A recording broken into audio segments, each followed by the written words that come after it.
ፕሮጀክት ማኔጅመንት ገለጻ ይቀጥላል።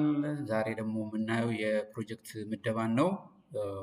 እንግዲህ ያው በማሳሰቢያ ሁልጊዜ እንደምገልጸው ላይክ፣ ሼር፣ ሰብስክራይብ አይረሳ።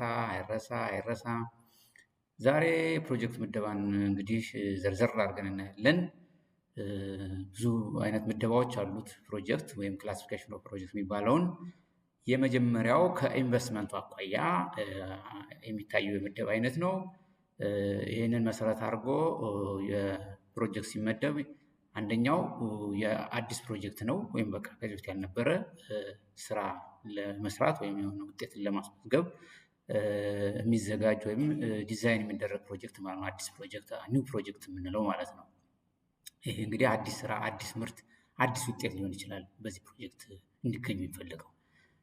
ሌላው የማስፋፊያ ፕሮጀክት ከዚህ በፊት የነበረ ግን ያን ደግሞ ማስፋፋት ሲፈለግ የማስፋፊያ ፕሮጀክት ሌላኛው ከኢንቨስትመንት አኳያ የፕሮጀክት አይነት ነው ማለት ነው። ሌላው የጥገና ፕሮጀክት ነባር ፕሮጀክት ግን ጥገና የሚያስፈልገው ሆኖ ሲገኝ ይሄ ደግሞ የጥገና ፕሮጀክት ይባላል ማለት ነው። ስለዚህ ከኢንቨስትመንት አኳያ ሶስት አይነት ፕሮጀክት ምደባዎች አሉ ማለት ነው። አዲስ ፕሮጀክት፣ የማስፋፊያ ፕሮጀክት እና የጥገና ፕሮጀክት። ሌላው የምደባ አይነት ከጊዜ አኳያ ነው። ከፕሮጀክቱ ጊዜ አኳያ ይህም አጭር ጊዜ ፕሮጀክት አለ፣ የመካከለኛ ጊዜ ፕሮጀክት አለ፣ የረጅም ጊዜ ፕሮጀክት አለ። ብዙ ጊዜ ከአጭር የሚባለው እስከ 3 ዓመት ያለው ፕሮጀክት ሊሆን ይችላል። ከ3 እስከ 5 ዓመት ያለው ደግሞ መካከለኛ ሊሆን ይችላል። ከዛ በላይ ያለው ግን ረጅም ጊዜ ፕሮጀክት ሊባል ይችላል እና ይሄ አጠቃላይ ከፕሮጀክት አኳያ ከጊዜው አኳያ ያለው ነው። ሌላው ከመጠኑ አኳያ 3 አይነት የፕሮጀክት ምደባ አለ። አነስተኛ ፕሮጀክት አለ፣ ስሞል ሳይዝ የምንለው፣ መካከለኛ ፕሮጀክት አለ፣ ትልቅ ፕሮጀክት አለ። ይሄ ሌላኛው የምደባ አይነት ነው ማለት ነው ፕሮጀክት ስንመደብ።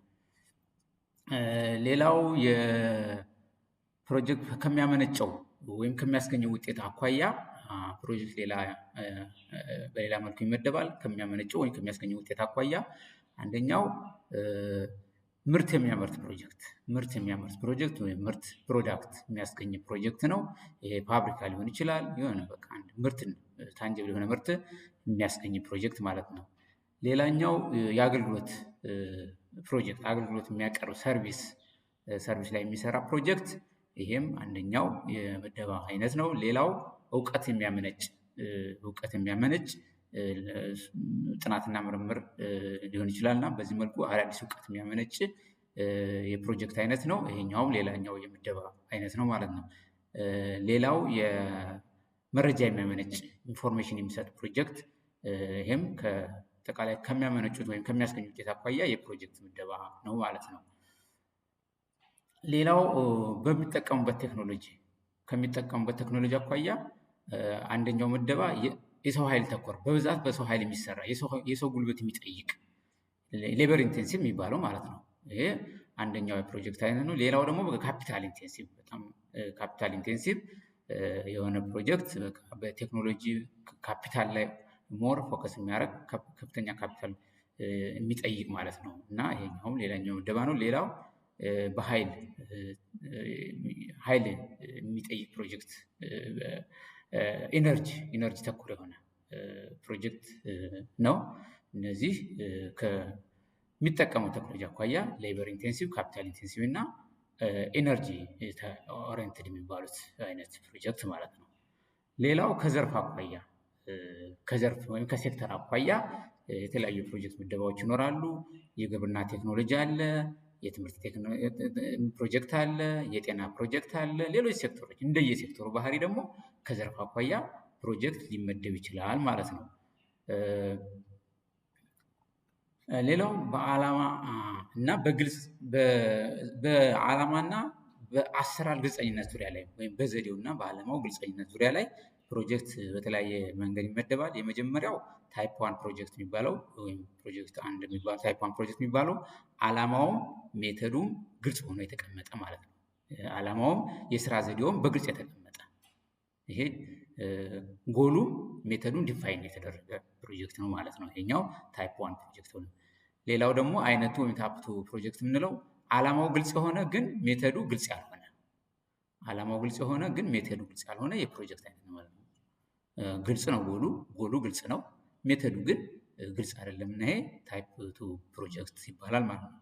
ለምሳሌ አዲስ ምርት ማልማት ቢፈለግ በቃ ይታወቃል፣ አዲስ ምርት ማምረት ነው። ግን እንዴት ይመርታል ያኛውን የሚለው በጣም ዲፋይን ካልተደረገ ሜተዱ ዲፋይን አልተደረገም ማለት ነው። ሌላው አይነት ፍሬ የሚባለው የስራ ዘዴው ግልጽ ሆኗል፣ ጎሉ ግን ምን እንደሆነ ግልጽ አለ። ጎል ዲፋይን እንዳልሆነ ሜተዱ ዲፋይን ሆኗል ማለት ነው።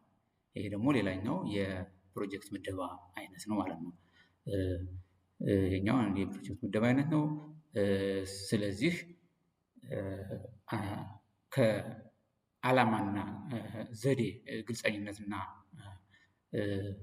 በትክክል ከመቀመጥ አኳያ እነዚህ ሶስቱ አሉ። አራተኛም አለ ታይፕ ዋን ፕሮጀክት የምንለው ይሄ ሁለቱም ዓላማውም ጎሉም ግልጽ ያልሆነ ይሄ በትክክል ፕሮጀክቱን ለማስቀመጥ ትንሽ ያስቸግራል። ኢንኬዝ ግን የሚያስቸግርበት ሁኔታ ሊኖር ይችላል። ስለዚህ እነዚህ አራቱ አጠቃላይ ከዓላማና ዘዴ ከአሰራር ዘዴ ግልጸኝነት አኳያ በአራት ይመደባል ፕሮጀክት ማለት ነው። እንግዲህ እነዚህ ናቸው ዋና ዋናዎቹ የፕሮጀክት አመዳደብ። ስለዚህ ዋና ዋና መመደበኛ ዘዴዎች እዚህ ላይ ዋና ዋና መመደበኛ ዘዴዎችን ማወቅ ነው በደንብ ከላይ ያየናቸውን። የመጀመሪያው ከኢንቨስትመንት አኳያ ነው። ከኢንቨስትመንት አኳያ የሚደረገው የምደባ አይነት ነው። ሌላው የፕሮጀክቱ መጠን መካከለኛ፣ ዝቅተኛ፣ ከፍተኛ ብለን እናስቀምጥ እንችላለን። ከኢንቨስትመንት አኳያ ከላይ መግለጽ የተሞከረው አዲስ ፕሮጀክት፣ ማስፋፊያ ፕሮጀክት፣ የጥገና ፕሮጀክት ሊባል ይችላል። በጊዜ ደግሞ የአጭር ጊዜ፣ የመካከለኛ ጊዜ፣ የረጅም ጊዜ ፕሮጀክት ሊባል ይችላል። ከውጤት አኳያ ምርት፣ አገልግሎት ወይም እንደዚህ የኢንፎርሜሽን የሚያስገኝ ፕሮጀክት ሊሆን ይችላል። በቴክኖሎጂ አኳያ ካፒታል ኢንቴንሲቭ፣ ሌበር ኢንቴንሲቭ ወይም ኢነርጂ ኦሪየንትድ የሆነ ፕሮጀክት ነው። ከዘርፍ አኳያ የግብርና፣ የጤና ወይም የማህበራዊ የኢኮኖሚ ሴክተር ተብሎ ፕሮጀክት ሊመደብ ይችላል። በዓላማው በኩል ደግሞ ታይፕ ዋን ፕሮጀክት የምንለው ዓላማውም ሜተዱም ግልጽ የሆነ ነው። ታይፕ ቱ ዓላማው ግልጽ ነው፣ ሜተዱ ግልጽ አይደለም።